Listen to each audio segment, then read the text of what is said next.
Колко често трябва да идвам на преглед в Истанбул, след като си направя корекция във вашата клиника?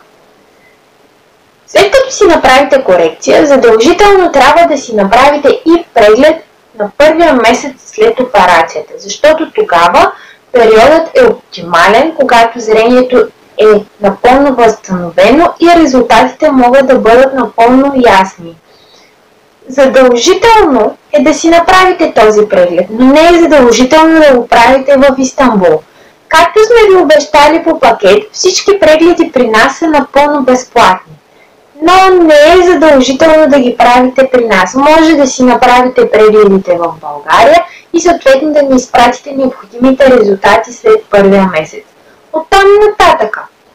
Зрението ви ще е напълно нормално, както на всеки останал човек, който не се е подлагал никога на операция. Тоест, добре е да се ходи на профилактичен очен преглед един път на 6 месеца или година. Но това е просто профилактичен преглед. Ако желаете, може да ги правите в нашата клиника, ако не, няма никакъв проблем да ви ги направи който и да било лекар в България.